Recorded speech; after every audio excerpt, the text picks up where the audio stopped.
Yo, what's up happy people sa mapagpalang araw gabi tanghali po sa ating lahat. For today's video mga kois mga gaya, sinagot na po ni Yormesco Moreno yung issue ng balingbing at pagtataydor mga kois mga gaya sa harap ng mga vloggers ni Sara Duterte mga kois mga gayas. Ito yung kwentong may kwenta mga kois mga gayas at makabuluhan. At isa din po itong at makinig yung mga bashers ni Yormesco Moreno para ma-educate po kayo mga kois. Ha? Ito, tingnan po muna natin to bago po tayo magbigay ng reaction mga kois mga guys. Yormesco Moreno, sokpa! Of the city, we wanted to extend our love and understanding and care sa ating mga minor de edad. Yorme, maraming nag-comment ngayon sa social media. Balikan natin ng konti yung politika. One, medyo bumalimbing na daw kayo. Dahil dati bumabanat kayo kay Marcos. Ngayon, tila parang pinopromote daw ninyo. Ano masasabi nyo dito sa mga nagsasabi sa inyong bumalimbing na daw po kayo? Oh, yung balimbing, depende yan.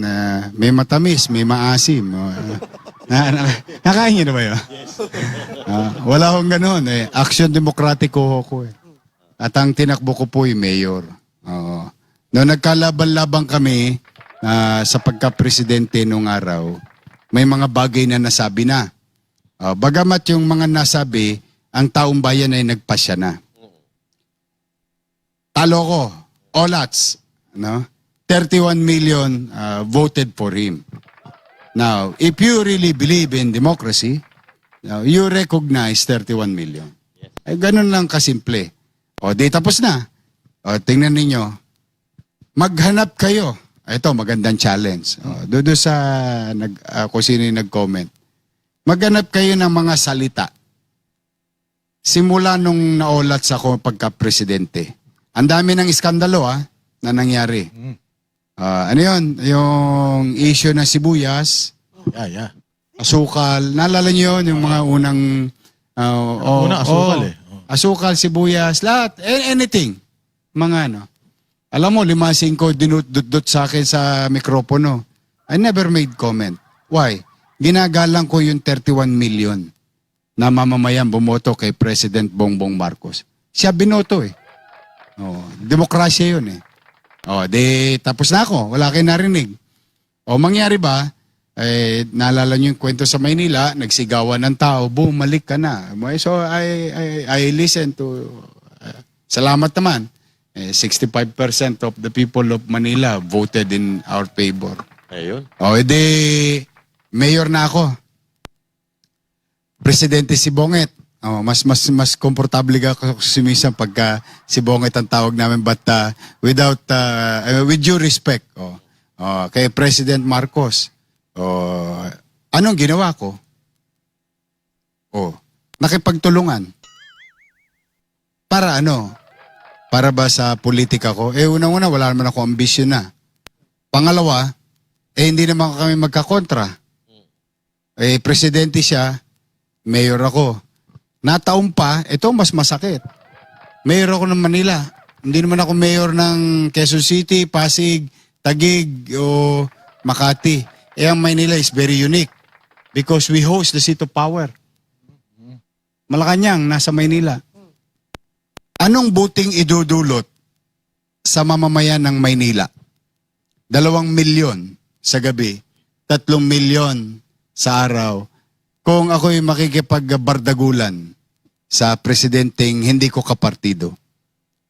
Or, may buti bang mapapakinabangan ang mga taga Maynila kung ang mayor ng Maynila partido? So yun So, simple na pagkakasalita mga kois mga gaya. Isang family ito eh. Yung tatay mo nagtatrabaho sa isang kumpanya. Okay? Tapos ngayon, yung kumpanya yan yung presidente, tapos yung tatay, kasi nga si Yormesco Moreno, ama ng City of Manila. Tapos yung tatay mo, nakipagbardagulan, nakipag-away dyan sa kumpanya o sa presidente ng kumpanya. Sinong kawawa? Yung mga anak mo, which is yung mga constituent ni Yormesco Moreno. Bakit? Wala nang pumapasok na biyaya. Kumbaga, wala nang sahod na papasok sa City of Manila para matustusan mo yung pangangailangan ng iyong family o ng iyong constituents. Ha? So, ibig sabihin mga kois, mga gayas, walang pakialam si Yorme Isko Moreno dyan sa awayan sa nasyonal. Basta sa kanya, as long as nakakatulong ka yung national government sa City of Manila, tatanggapin niya yan. Nakaraan nga, nagbigay nga ng bigas si Congressman Leviste dyan. Si Ligarda, di ba? Oh, walang masamang tinapay kay Yorme Isko Moreno. Yung mga ibang vloggers lang, o ibang tao na mga kritiko, mga bashers, pilit po talaga ipinagkukunik, ipinag-aaway si Yorme Isko Moreno.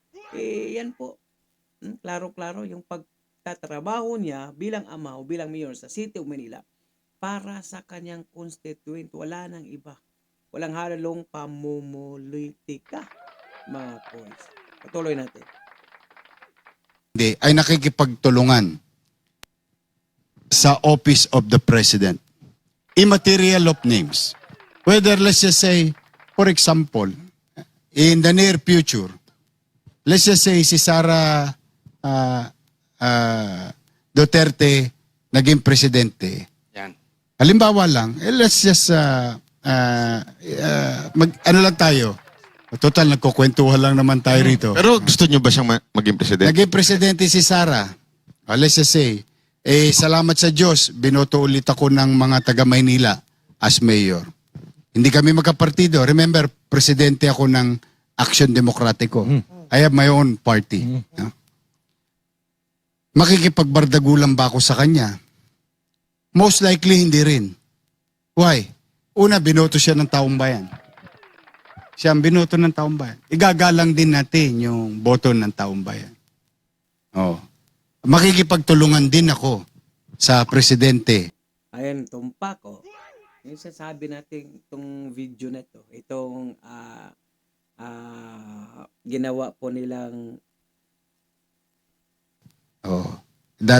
In that future. Or let's just say, another person. Para itong interview na to na ginawa ng SMNI at ng mga banatiros ay napakalaking ma-educate po yung mga bashers ni Yorme Isko Moreno nito. Yung bang baka kasi akala nila tatakbo si Yorme Isko Moreno sa nasyonal makipag-ribalan sa presidential election. Ilang beses na po yan sinasabi ni Yorme Isko Moreno na dihin siya tatakbo sa nasyonal. But cause tatakbo siya sa 2028 as mayor dyan sa City of Manila. Kaya huwag nyo na pong pilit pa. Talagang ikritiko, i-bash Yorme Isko Moreno dahil wala po siyang balak sa nasyonal. Baka sa 2032. Baka lang ha. hindi na tayo, yung two warring group lang. Let's just say, napagpasya ni Secretary John Vic na tumakbong presidente. Yan. Naging presidente siya. Hindi mangyayari yun. Hindi, pero kwentuhan na lang. Usapan lang. Di mangyari ba, makikipagtulungan din ba ako? Yes. Pagpalagay natin si Leni Robredo, naging presidente, tumakbo, naging presidente. Makikipagtulungan ba rin ba? Makikipagtulungan ako. Pero Yorme, Kumbaga, generally, I will do the same. Whoever sit in Malacanang, because one, I am the host city. Yes. That's the uniqueness of us. Two, we are a struggling city. I cannot lie about it. Lahat ng uri ng tulong, hihingin ko. Maniwala kayo, ipanghimod ko ang taong bayan. Then so be it. Hindi ko ipanghihimod ay pagkakatimawa ang sarili ko. Dahil magagalitan nanay ko, babango sa libingan niya yun. Klarong-klaro na yung issue ng traitor o balingbeng. Klarong-klaro ha. Ang pinaglilingkuran ni Yorme Isko Moreno, hindi isang politiko, hindi ang isang congressman, hindi ang isang presidente, hindi ang vice president, kundi ang pinaglilingkuran niya is yung Manilinews, is yung City of Maynila. Siguro nakakaintindi na kayo sa mga pinagsasabi nyo, pinagbabaso ni Yorme Isko Moreno na traitor, balingbing. Siyempre nagtatrabaho yung tao. Sinunod lang po niya kung ano yung naaayon o batas bilang isang mayor. At saka malayo pa po ang politika. Hayaan nyo, darating din yan sa 2028 kung sino talaga ang magiging gusto ni Yorme Isko Moreno. Pero sa tingin ko mga kuis, mga kayas, walang masamang tinapay ni Yorme Isko Moreno. Noon nga nakaraang eleksyon, kung sino yung pumupunta dyan, tanggapin as long as nakakatulong po kayo. Nangumpanya sa City of Manila, tinatanggap, wini-welcome, niyayakap lahat ni Yorme Isko Moreno. Kasi sinabihan ako ng nanay ko na huwag ako magpapakatimawa. Pero, kung taong bayan ang pag-uusapan, bakit hindi? Why? Tumakbo ako, salamat sa Diyos, sa tao, nanalo, para maglingkod. Hindi para makipag-away. Yun ang aking obligasyon. Now, I may be wrong about it. Then, if that is wrong, I'd rather be wrong. Addressing 2 million mouth. Especially ngayong krisis na ito. Yun ang punto ko lang So dyan. talagang ang focus nyo yung mga taga Maynila. Parokyal. Pag tinignan mo to sa mga politiko, yung analyst, masyadong parokyal yung mindset ko. Okay. Because, wala naman akong pakialam sa kanila sa taas. Diyan na lang kayo sa ibabaw. Magsabunutan kayo dyan. Basta todits kami. Hindi to. It's not because I don't care. It's just that may kanya-kanya tayong boxing. Tapos may kanya-kanyang arena. Yeah. Si Mayor, si Chua, kamusta na kayo? Okay naman. Si Joel went to me and with his man enough. No, went to me with Erwin Cheng, mga non-party mates ko to nung nakaraang eleksyon. Pero mga atabs natin yan nung araw. Agaya lang, masaya naman ako. Nagtagumpay sila sa buhay, di ba? O tapos Pakinggan pakinggan. Kasi marami pong nagsasabi, kinalimutan daw ni Yorme Isko Moreno. Kasi nung nakarang eleksyon, di ba, sabi ni Yorme Isko Moreno, mananagot kayo yung mga tulunggis, mga tiwali, about dyan sa flood control o kahit ano pa man, yung kaba ng pera ng gobyerno na sinasabing ninanakaw. Pakinggan po. Hindi pa nakakalimutan ni Yorme Isko Moreno yan. At sorry, sana mga nagsasabi na kinalimutan na daw dahil nga nagiging okay na si Yorme Isko Moreno at si Joel Chua. Pakinggan po. ngayon, napawalay sila sa akin noong nakaraang eleksyon. Siyempre, hindi mo rin masisi dahil atabs din natin yung naging mayor. Pero, naghihingi naman sila ng pasensya. Ako naman, bakit hindi? Si Jesus nga nagpatawad eh. Pero Yorme, Sino pa kaya ako? Pero, may daw yun. May daw yun. Tinuluyan ko pa rin yung mga dapat kong itama. Nakita nyo naman. Wala naman so nagbago. ngayon existing yung, kasi di ba may nakita kayong mga katiwalian na nangyari. Nagdemanda kayo. Nakademanda yun. So tuloy pa rin yun. Nakademanda yun. Hindi naman matatapos yun. Pati yung yung mga naging kasapakat doon sa pamiminsala ng pera ng Maynila. Yes. Nakademanda yun. Because, kasi sabi ko, di ba, nung naalala mo yung, yung State of the City address, I will dedicate 98% of my time recovering fiscally and physically the city of Manila. 2% of it or 5% of it will go after them. So, ibig sabihin, ginampanan ko yung tungkulin ko, hindi siya pag-aakusa. Akusa lang, yung laway-laway lang. Technical, nakakuha kami ebidensya, pinail namin sa ombudsman. May isa nakapile sa ombudsman, isa nakapile sa korte, regular court. Ang dami nila. Nakakaso yan. Yes, nakakaso So yan. tuloy siya. Oo. Ako nga pinailan din ako ng kaso nung isa nilang kasama dinamay pa ako Pero just for the sake na masama ka lang. But then again, I still continue to believe that the natural course of law no, will apply its natural course, sort of saying. Yeah? For the meantime, nagawa ko yon. Hindi nyo pwedeng gawin yung mga pinaggagawa nyo nung araw. Nakinig naman. No. Awa naman ng Diyos. Awa naman ng Diyos. In fairness to them, I have to give it to them also. Protektado yung mga taga-Maynilang nanonood. Pumanatag kayo. Wala hong hindi ko po mapapayagan. Walang biro, Oli. Ito, Panat. Yama. You can check the record. 2022, 2023, 2024, 2025. Lahat hinabol ko ng what you call contractor stocks. You can check my Facebook. You can check the news. Lahat nung nakita ko nung araw, hinabol ko within the ng batas, no? Ayoko naman kasing umabuso eh. Alam mo magkano kinita natin? Lalo ka na, taga Maynila ka. Alam mo magkano kinita natin? 260 plus million sa contractor stocks. See? O sino nagbenepisyo? Taga Maynila. O masaya na akong ganun. O nung nagbayad sila ng buwis, binigyan ko sila ng permiso. O gawin nyo yan. O sa takdang araw na isinasaad doon sa lituntunin ng ng kontrata. Tama ka, Oli. Ayun. Awa naman Diyos, nakinabang kami. 200 mahigit milyones ang nahabol kong tax na what you call contract. Unahan ko na kayo. Baka sabihin nyo naman, binulsa ni Yormisco Moreno yon.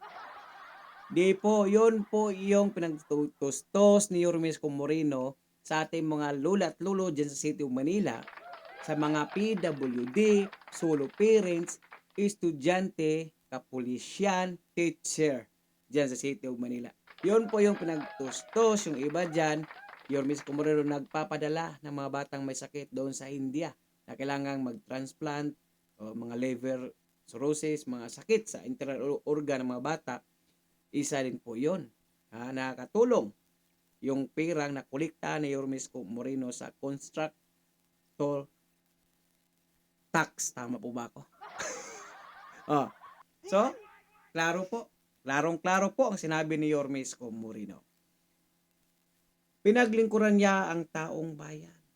Hindi ang mga politiko, hindi ang presidente, hindi ang vice president, hindi ang kongresista, kundi only one, ang taong bayan.